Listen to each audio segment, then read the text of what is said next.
Hi there, Glocal citizens. It's Florence Adu, your host for the podcast that inspires a borderless mindset around doing something in the world. Welcome back to another week in the life of me here in Brooklyn. And I'm feeling a little bit homesick for Ghana, and I'm happy to be talking to an old friend that's based there. This week, we have Mr. Wellington Baiden. He is the CEO and founder of Portal Forest Estates, which is, he'll tell you more about it, but I'm so excited about the evolution of Wellington's businesses and his whole lifestyle in Ghana. So it's very inspirational. Wellington, welcome to the podcast. Hi, Florence. Thank you very much. So Wellington, tell us more about where you're from, where you're local, and your craft. Okay, I am from Ghana, West Africa. Right now, I'm speaking to you from Accra, the capital. I am CEO of a sustainably managed forest estate, which is Portal Forest Estates. Yeah. Mm-hmm. Basically, it is a model that seeks to combine and balance competing forest systems in a mosaic landscape restoration format, which takes into cognizance the competing demands for land, forestry, and agriculture, and seeks to balance all of them together in a way that works for the environment, for the livelihoods of the communities in and around the forest, and also as a sustainably managed business. Okay. That's a wonderfully technical description of what you do, which is great. So I'm looking forward to getting a little bit more into the details of how you came to move into that space. So what inspired you to go into forestry? Well, 20 years ago, I was running a company, or I owned a company along with other partners called Portal Limited. Mm-hmm. And basically it was a door manufacturing company. Okay. So we were doing doors and builders joinery. Mm-hmm. And I kind of like looked down the road and said, look, guys, we're going to need a secure source of raw material going forward. So initially it started off 20 years ago as an idea to plant some trees. Mm-hmm. Now, at the time when we were doing that back in 2000, conversations had started globally around carbon and the reduction of emissions by planting trees as a solution or as a contributory factor, if you like, to reducing greenhouse emissions, right? And the idea was that people in developing countries would plant trees, which they would then be paid for by people in other countries who were causing greenhouse gas emissions as an offset, as it were. Okay? Mm-hmm. So we started thinking, well, okay, fine, we can plant some trees, and that ensures a supply of raw material going down the line. And also, if we're going to be paid for reducing emissions, that means that we will have money coming in while we're waiting for the longer term for the trees to grow, and we can keep expanding this, okay? Mm-hmm. So that was the idea, but the reality proved very different, as it is taking full on 20 years for the world to work out the mechanisms of doing what on the surface of it sounds very simple, but what in application poses a lot of challenges, because you have issues of benefit sharing, okay? Who's going to be paid what for doing what? Who's responsible for doing what? How do you measure what is actually being taken out of the atmosphere in terms of emissions, right? Mm-hmm. How do you distinguish between what was there already and what you have added, okay? Mm-hmm. And this is a conversation that took place pretty much in academic circles initially from 2000 to about 2009, where the focus was on countries and emissions that were being traded then were CDM carbon credits, which were more like countrywide, which was more like a country-specific approach, right? But then between 2009, when the shortcomings and the challenges of the CDM approach came to light, then the global community came up with RED Plus, which was another mechanism for achieving the same thing, but which focused more on community participation alongside private sector and government. All this led to 184 countries coming together to sign what became known as the Climate Change Accord Treaty. So from 2009 to 2017, we were one of 3 pilots for Africa. The ideas and innovations we had around how this could be done were adopted as a country model by the Forestry Commission of Ghana, and we worked closely with the Climate Change Mitigation Office to deal with the thorny issues of how do you get community involved, who's going to pay for what, how do you measure, where does government play a role, where does private sector play a role. So from 2009 to 2017, we were actively engaged in trying out and piloting the ideas that later framed the policy for this. And Ghana was one of initially 3 and then eventually 5 countries in Africa which piloted this. I know Ethiopia was one of the original 3, and then we had Burkina Faso and a couple of others, okay? So during that process, the whole thinking around forests on a countrywide basis was changed, whereby the perception of forests simply as a provider of trees for timber changed quite dramatically, where now forests were considered as living ecosystems within themselves. And the focus was more on how do you integrate community access for the things they got from the forest, like the non-traditional forest products, which range from mushrooms, snails, what have you, okay? And it also brought a much deeper and wider understanding and appreciation of the forest in terms of what it provides us, in terms of a natural pharmacopoeia, medicines, organics, natural plant dyes, timber, yes, very well known, wildlife conservation, livelihoods for communities, all of that, okay? So our model sought to come up with a situation where we could have, on one hand, fast-growing tree plantations to fill the short-term need for timber, because people are always going to need forest, okay? Not only in respect of the medicines, fabrics, dyes, etc., some of which we've talked about, but even in terms of timber, right? The world's population is increasing, so definitely you're going to have to come up with more timber for construction, more timber for furniture, etc. Mm-hmm. So the idea was, how do you balance all of this? How do you do forest conservation? How do you ensure there's timber down the line? How do you satisfy the need for agriculture and growing of food and all the rest of that, okay?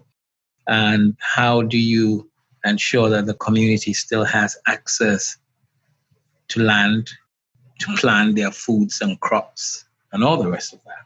So we started off trying to plant some trees, and over the course of the last 20 years, our original focus became our main business, because we shifted from producing doors, etc., to really focusing on this model to see about coming up with something that was viable, that was sustainable, and that could create wealth in perpetuity. That would include the community, that would ensure that going down the line, a lot of the trees that were going extinct would be maintained as assets on the ground, allowing replication and restoration of degraded areas, okay? Providing a safe habitat for wildlife, a diverse range of wildlife, okay? Be able to provide timber, right? Whilst doing all of this. Mm-hmm. Mm-hmm. So it's been a bit of a trial and error and a whole learning process, which has taken us the last 20 years to come up with a viable model, which is able to balance all these competing factors and harmonize them in a sustainable and self-perpetuating whole. Sure. So that's pretty expansive. So what kinds of trees are you focused on now, and what kind of plants are kind of the foundation of this ecosystem that you're creating or have created over time? Okay, so we focused on a 210-acre area, okay, and 75 acres of that was degraded forest with some remnant trees. Okay. So when you say degraded forest, you mean had been kind of ravaged by the community, or it was weak trees? How? Both by the community and industry. Okay. Mm-hmm. So the first thing we did was safeguard the area. Mm-hmm. Okay. And then restock the trees which had been ravaged. Okay. Mm-hmm. But at the same time, we focused on 30 of the most sought after indigenous trees like Iroko, mahogany, wawa, fram. These were like the top species globally in demand, and that is why they were ravished. So we thought, okay, let's regrow them, okay, and then create a new narrative around them. So we regrow them for conservation. And due to the fact that they're becoming extinct, right? Now people can actually come and see them, see what they look like, etc., because they're difficult to come across now. Mm-hmm. And because we did that, that allowed a lot of the wildlife which had been going missing by migrating because they didn't have a habitat to return to some measure. Obviously, there's some things which we haven't got back, and I don't think we're going to get back, like the elephants, blah, blah, blah. But at least a fair part of the wildlife came back, okay? And we also said that, okay, fine. Around this, we will build an eco-tourism experience where people can come globally and see. So if you want to know what a mahogany tree looks like, this is it in its natural habitat. And we also focus on planting improved tree seedlings by working with the Forest Research Institute, FORIC, of the Forestry Commission, which was industry's institutional regulator. Okay. Mm-hmm. So we then said, okay, most of these trees, their maturity rate is anything from 50 to 100 years. So right, we probably won't see the result in our lifetime in terms of trees that are harvestable for timber. But we said take the focus away from growing it to harvest for timber, and focus on them being an orchard of mother trees. So they can provide seeds and seedlings. Sure. Right? Yep. Which can then be used to replicate and restore other degraded areas. Okay. So Forestry Commission, because we were a national pilot for the RED Plus, worked closely with us because they needed to understand what private sector's experience were, what private sector's needs and expectations were.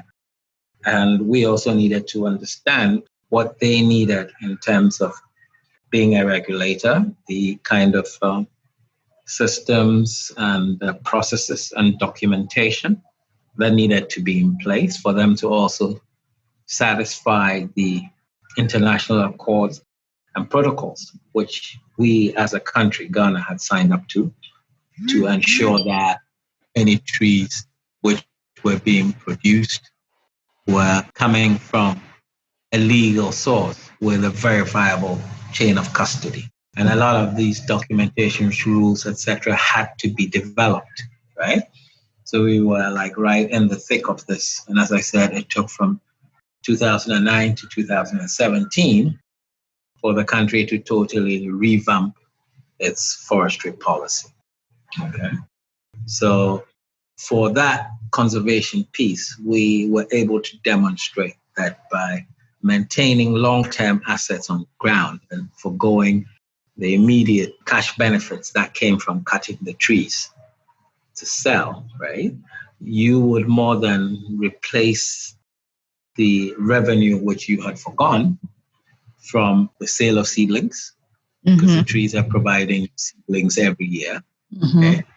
From ecotourism, of people coming in to have a nature immersive experience, okay, and to also understand what exactly it is that the forest does and why it needs to be preserved, okay, and also the fact that we were providing and maintaining habitat for animals allows a whole lot of complex interchanges to happen, as always happens in every forest, okay, because you would be interested to know that some trees, for example, can only be grown after having been eaten by animals and it passes through the intestinal tract.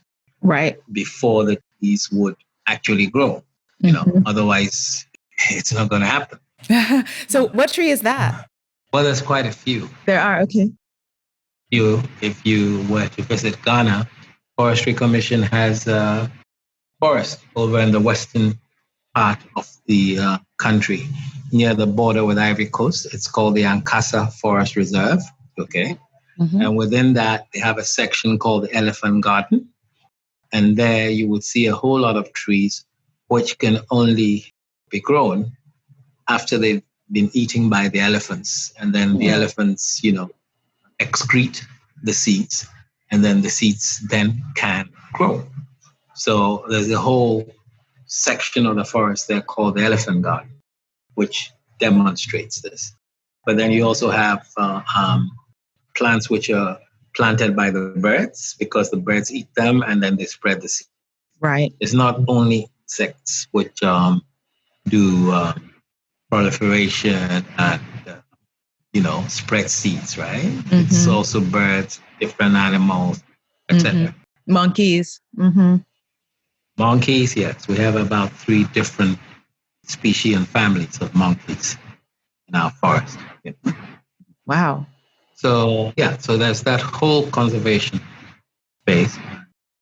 We're learning a lot from what we're seeing and observing, okay? And as I said, everything has changed. We've had to develop a whole research and development side of our business, which basically is learning from nature by observing its processes and seeing how the forest is always about constant feedback, it's always about interchange, it's always about a system, an interdependent system. Nothing stands alone. Everything is interdependent. Right, of course. So that's as far as the forest conservation piece goes. And because we needed to also be in the business of providing timber, which would generate major revenue to maintain all of this, because all of this is not cheap. Okay, we have some support from the Forestry Commission and private-public collaboration. Okay, because they also need to understand this, and we're innovating and doing stuff which the public sector is not geared to do or set up to do. And vice versa. We're doing, they're doing stuff which we are not set up to do. So it's a dynamic partnership, right? Right. So we had some fast-growing tree species. We planted Spanish cedar, okay? Spanish cedar. Spanish cedar, cedrela, okay? So we planted about 20,000 trees of that, starting off in 2000. And right now, we have mature trees ready to be harvested and milled and sold on the international market. And as we're taking those out, we are replanting. So the idea is that it then becomes a repeating cycle. Right. Right. So when you... But at the same time, we had to provide short-term income. Okay. When we started, we didn't know, or we hadn't factored that in because we had this romantic idea that everybody would coalesce around the idea of paying for emissions reductions, etc., by paying for carbon credits. But as I said, even up till now, when we all thought everything was sorted out, the US pulled out of the Paris Climate Change Accords. So that hasn't taken off yet. Got it. We had to think of what we needed to do, right? Which is another whole story. But then that is how we ended up doing essential oils and natural cosmetics, right?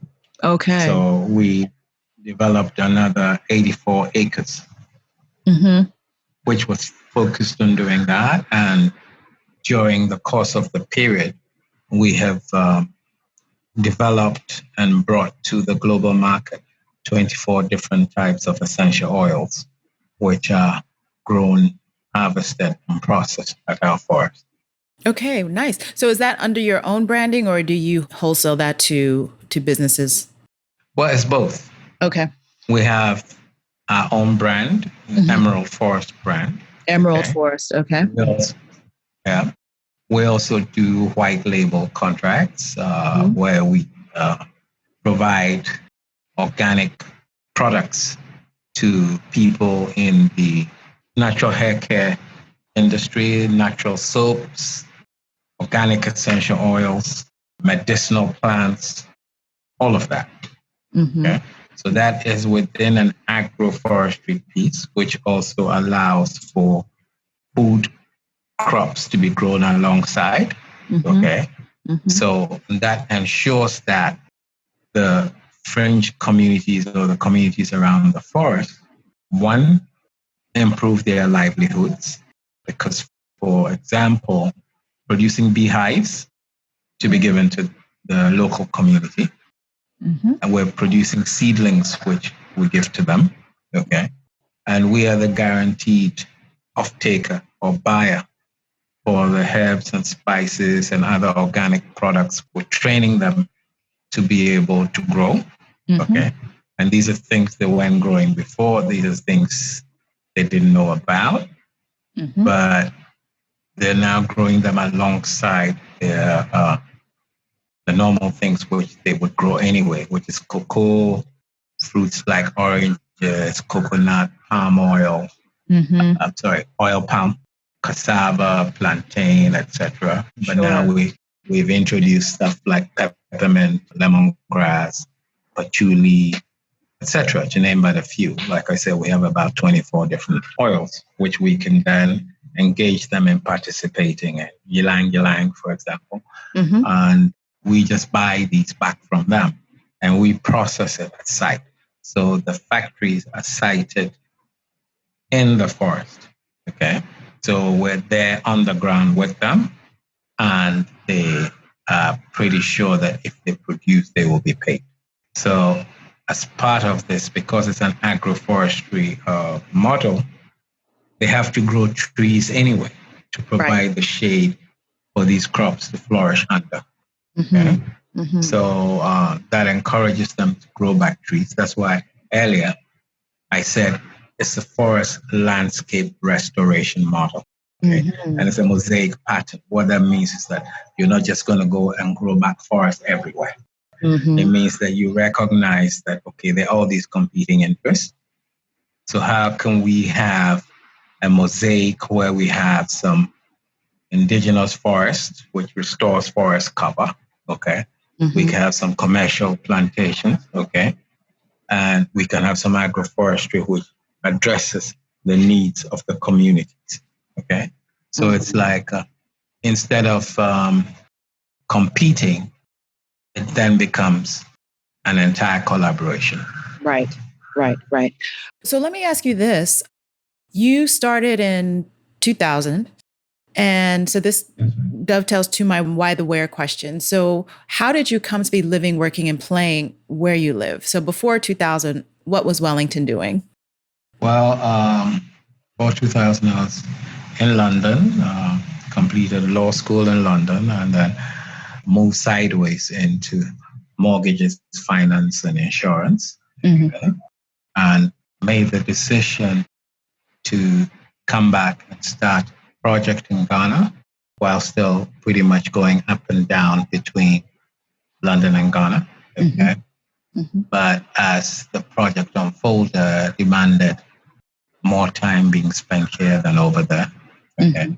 Mm-hmm. And of late, it has also meant spending time traveling around the continent, around Africa, because I don't know whether you know about this, but Nigeria a couple of days ago signed off on the Africa Free Trade Zone.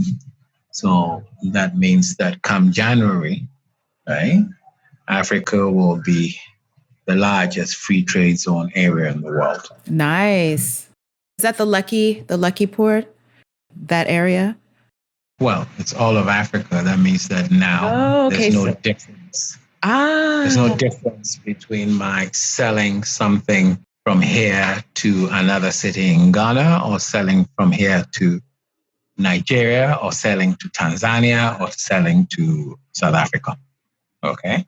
That means that we will now finally have that kind of market that Europe or America has, which we've never had because everything has been chopped up into small blocks and with all kinds of restrictions, etc. Okay. When even trading amongst ourselves. I get it. So Nigeria was the last country to come into it. Basically, everyone else had kind of signed on and said they're last, so that makes it the largest. Okay, I get it. Excellent. That's great news. Yeah, it's fantastic. Mm-hmm. Nice. So let me ask you, speaking of all of your travels around Africa, we want to know what you hear. So this is my Glocal Speak questions. When I ask my guests to share a word, phrase, or saying that is a meaningful part of your local experience and why or how you came to value it as Glocal Speak. Well, I would say it's more a concept than a word. Okay. And if you ask me what the concept is, it's or if Oh, say it again. If you want to take a word, I'll say sustainability. Sustainability. Okay. And the concept is based on instead of looking out of the continent, I mean, we still are producing a global product. Okay. But instead of having to deal with all the barriers to trade that we face trying to enter European or Western markets, right? We have a huge undeveloped internal market. Okay. Mm-hmm. And I would say that we need to focus on that. Okay. Mm-hmm. And even in terms of an external market, I would say that as Africans, there's a huge diaspora market out there, right? Mm-hmm. Which we haven't tuned into. And the products we have, even though they're for global marketplace, are also pretty much very cultural. Okay. Mm-hmm. For example, we're looking at some other products we're looking at in our natural cosmetic side of things, right? It's, for example, castor oil as a hair product for natural hair. Okay. Mm-hmm. Mm-hmm. And a lot of people now of African descent are looking at keeping their own natural hair and the products that will enable them to be able to do that. Okay. We're looking at food, which is like cultural. There are people based outside want their okra, they want their plantains, they want all kinds of stuff. They don't want to eat processed food. They don't want to eat GMO. Yeah. Any of that. Mm-hmm. Mm-hmm. So there's a huge demand for that. Mm-hmm. And we're looking to tap into that. It's not something new or strange. I mean, if you take the example of India, for example, India used to be like the producer of spice to the world. Right. Mm-hmm. Now, India is looking inward. Right? It's keeping most of the spice it produces itself, is adding value to it. And it's coming to Africa to look for spices. You understand? And these are all things which are easily grown over here.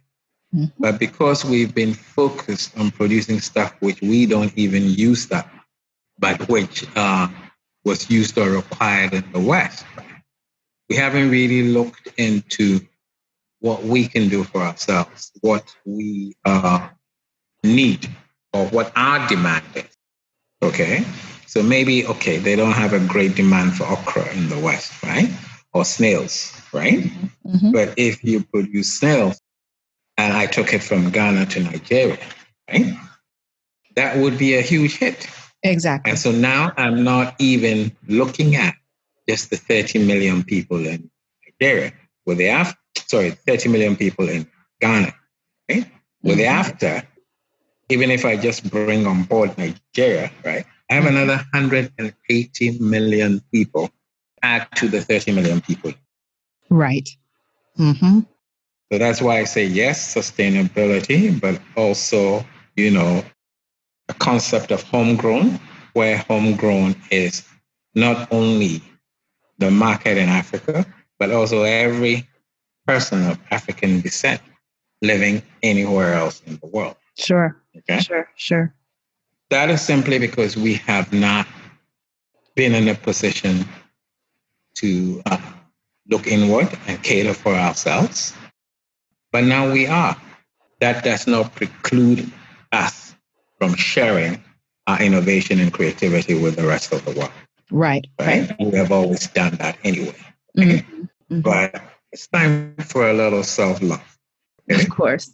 Let's look at healing ourselves. Let's look at taking care of it, which will put us in a stronger position to do what we've always been doing, sharing whatever we have with the rest of the world. Sure.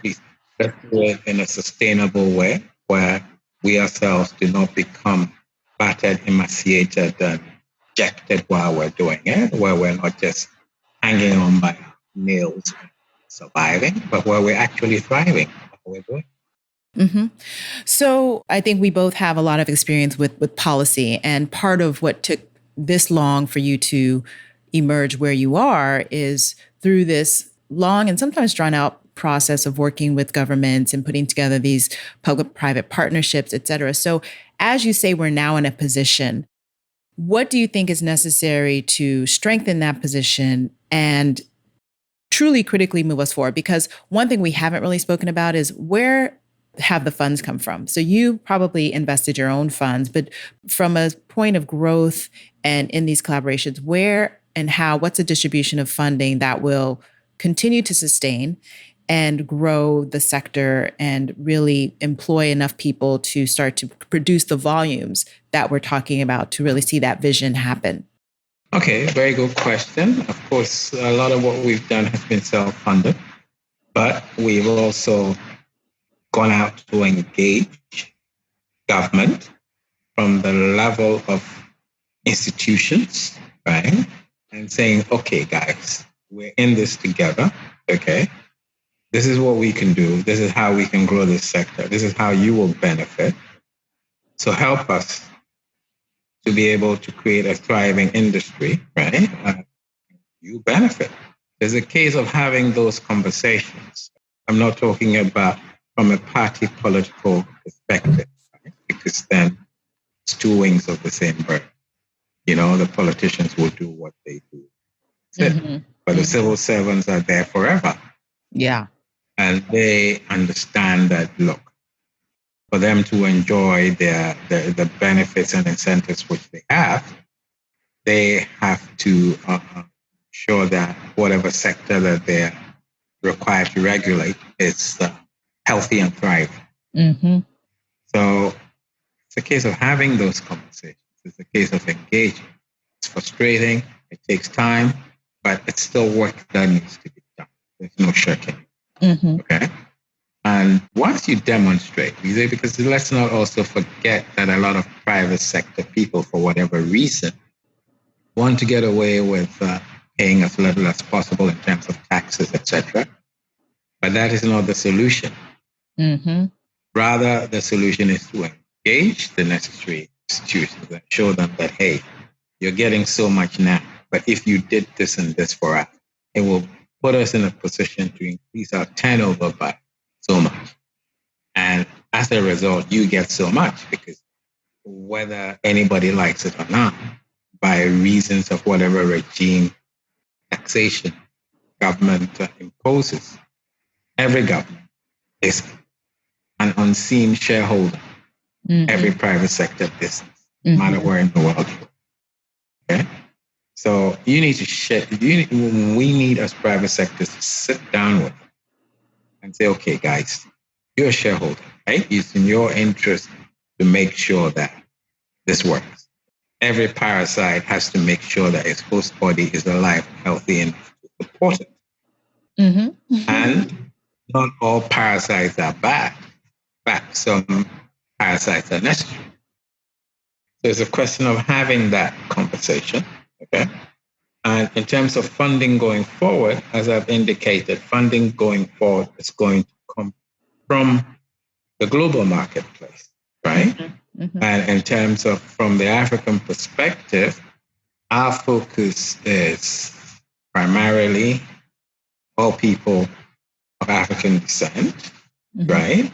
And cultures and people also who see the value in what we bring. For example, in Africa, Ghana especially, everything that grows in South America grows here. Right. When you come here, take something like cassava. We call it cassava. In Brazil, it's called manioc. Brazil has probably about 55 or 60 different ways of dealing with cassava, from confectionery to, name it. Yeah. They've got a far wider range of dealing with that one plant that we have. So when I say, yes, all people of African descent, it does not preclude other people from around the world who also are within space. You have a lot of people who have traveled extensively all over and who have developed an appetite for some of these products. Okay. So when I say people of African descent, that's the low-hanging fruit. That's a no-brainer. Right. Finding all these other people and bringing them to the table, that has to be a function. Because we're talking about sustainability. You can get something in the form of government grants. You can get something in the form of donor commitments or NGOs, etc. But at the end of the day, you not only have to stand on your own 2 feet, you have to make enough to come back and give back and ensure that it is self-sustaining. So again, we come to the word sustainability. Right. So interestingly, thinking about this global landscape and everything, how have you been impacted by the pandemic? How has that changed your trade? And even, obviously the ecotourism has been impacted. How have you addressed it, and how has it impacted you? Well, it's not only the ecotourism. The pandemic has been devastating. That's one way to look at it. I would also like to look at it in the alternative as a reset, which has forced us to change our way of thinking. So, yes, we have experienced the shutdown of European and Western markets for our timber, right? We have experienced the shutdown of markets for our essential oils and various other products, okay? And even domestically, right? Nothing seems to be happening. So our thinking, our focus has been, okay, first of all, how do we survive this? Second, the fact that this came through and shut us down means that our systems, our processes, etc., are not robust enough to survive something like this. Okay? So, first of all, survive. And second, how do we learn from this? How do we put in place measures to be sure that the next pandemic does not find us in the same state of vulnerability, but then we are strong enough to not only survive, but thrive? Right. So those are the questions, the inquiries, the engagements, the research that we are engaged in at the moment. We have a few ideas around this. We have lots of observations, but it's still pretty much processing all of that. Yeah. It's not over yet. Yeah. But we're still here. We're grateful for it. Nice. Taking it day by day. So that leads me to my next question, my mindset hack question.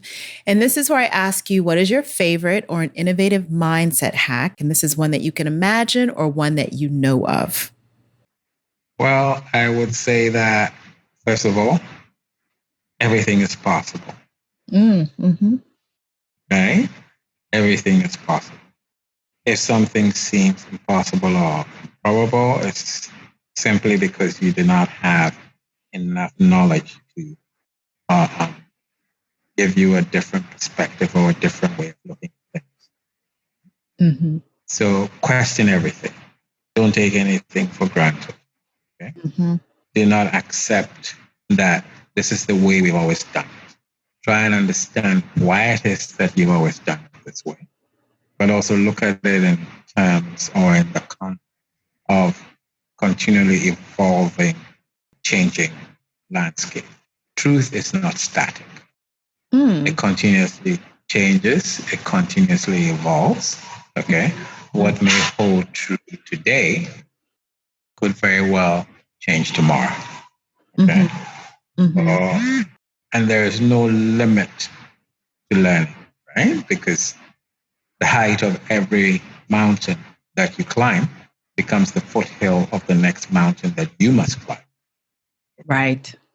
So rather than seeing yourself as striving to reach a point where you will know everything, right?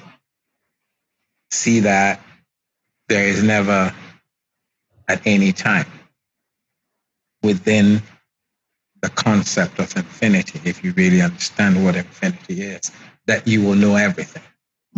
Okay? You will continuously learn. You will continuously evolve.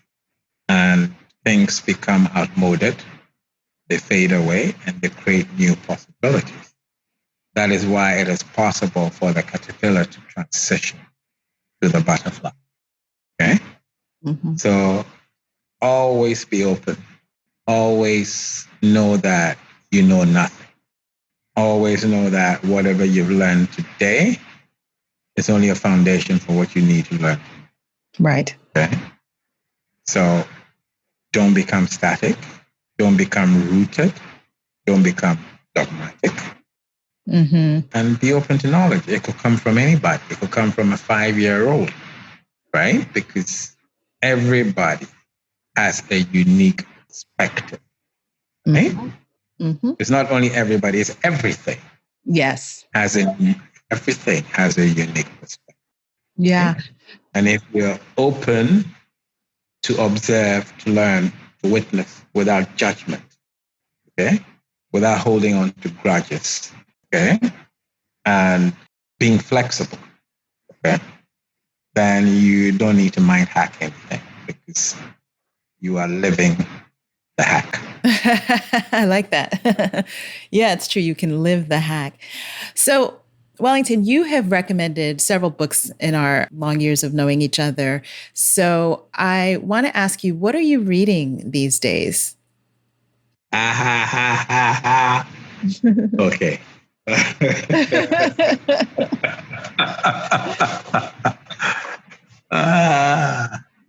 Okay. Well, currently I'm reading A New Cosmology by Walter Russell. New Cosmology by Walter Russell? Yeah. Okay. I have a few favorites which I keep going back to, like Lao Tzu's The Tao. Lao Tzu. Mm-hmm. Yeah. Mm-hmm. And that's the art of war, right? No, that's Sun Tzu. Sun Tzu is the art of war. Yeah, that's another old favorite. Okay. Lao Tzu's The Tao is also another old favorite. The Tao. Yeah. Okay. Mm-hmm. But, I mean, you know what they say. As you read new books, you should always go back and revise the book. Mm-hmm. Yeah. And so, I hear you. So I don't want to go into a long book list. But those are some good ones. New Cosmology. I like that's a good one. Yeah. The Tao. And a friend of mine, Anam, she is also very much into forestry. She's based in England, but she's doing all kinds of projects over here, reforestation projects, etc. And she sent me a book, which I am kind of like really getting into at the moment, which is The Akan Philosophy of the Person. The Akan, and she sent it to you from the UK. You didn't find it in Ghana. Okay. Yeah, I will send it to you. Yeah. Okay. Yeah. She sent me a couple of interesting books. Nice. Oh, yes. I will send it to you. Okay, wonderful. That's a nice little short reading list to go on. So Wellington, this has been great. I really appreciate you taking time to talk to us about the details of forestry. And there's so much more that I want to ask and I'm curious about, but I know I'm just being respectful of your time, but I want you to come back probably for a panel because I want to start doing more conversations about solutionscaping in the whole overall space. And I think you are a wonderful voice for that. But before we go, are there any last words for our listeners?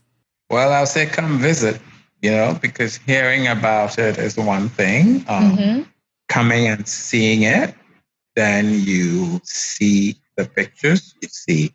So there was nothing here, and now there's all this. So it makes it easier to imagine that, or to understand that, yes, there's stuff you can do right now. It's not about somebody else doing this or that. Right. It's about what you can do right now, even if it's planting 2 or 3 fruit trees in your house. Exactly. Imagine if 10,000 people each went out and planted 2 or 3 fruit trees in their house. Can you imagine the amount of birds that will come? Right? Can you imagine the amount of insects? Can you imagine the whole ecosystem that will be created across the globe simply by a bunch of people going out planting 2 or 3 fruit trees, right? I say fruit trees because that is easier for people to understand in terms of what they can get something from straight away. Sure. Yeah. And in forestry, fruit trees are like 3 to 5 years. To us, that's like a day. Yeah, exactly. So it's interesting you say that because I've had this idea about just going around Accra and planting trees, just randomly planting trees, and this is more of an urban concept. But my concern is that we haven't done the groundwork, I think, yet to really start to change the mindset around appreciating trees. Because every time I'm in my neighborhood, I'm running, I'm walking, I'm seeing what's going on, and every year there are fewer and fewer trees. So I just see these old trees that have been around. Everybody's busy concreting their yard. Yes. They don't want to maintain it. Yeah. But if we put together a focus group of 20, 30 people, let's say, and we actually went ahead and did this exercise and covered the whole process. For example, covering the process through YouTube or through all kinds of other social media. Right. And people can see that, okay, this person planted this. A year later, they had bananas. They had plantain. A couple of years later, they had this. A couple of years later, they had that. Right. So our model takes into account the very short attention span of people wanting instant gratification. So we have some things which come on stream in 6 months. Nice. Some in 9, some in a year, some in 2 years, going up to 7 years. Okay. So you have an increasing amount of income flows coming in year after year. You know, because the funny thing is, people want to live forever, but they can't even wait for 2 years. You know.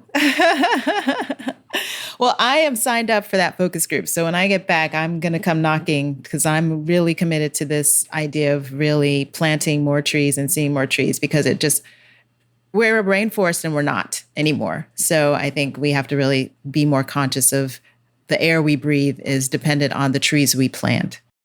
Yeah. So, you should come out, because right now our focus is on building a learning center, an experiential learning center. Okay. Right. Where we're going to bring people in, right? And people who've been, especially lately, all comment about, wow, how dense the air is, right? Yeah. So the air now is like very dense, it's very pure, it's very oxygenated. You can tell the difference between when you drive from Accra to when you drive in. We're only about 128 kilometers from Accra.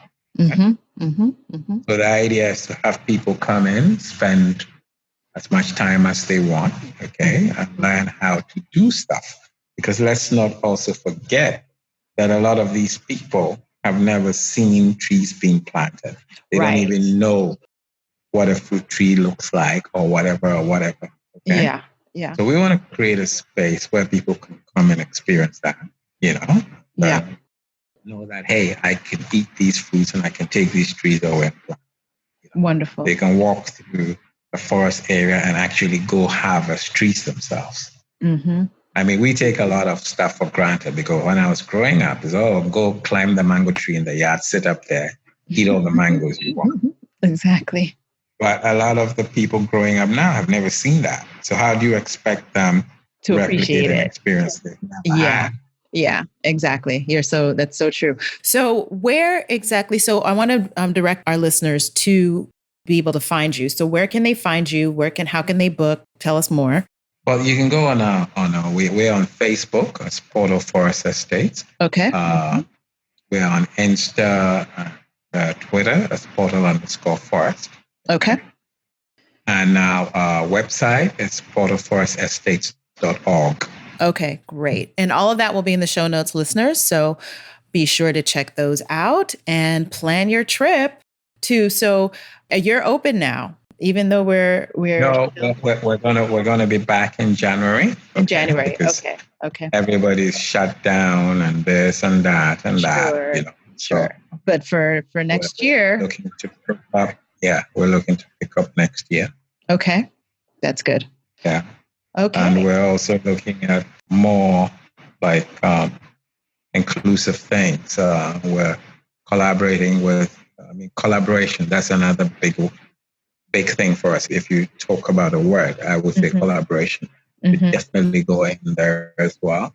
We're looking to collaborate with different groups. For example, teaching Tai Chi within a forest space. Oh, yeah. Teaching yoga, Kemetic yoga, within that forest space, spas, wellness center, natural plant dyes, batik making,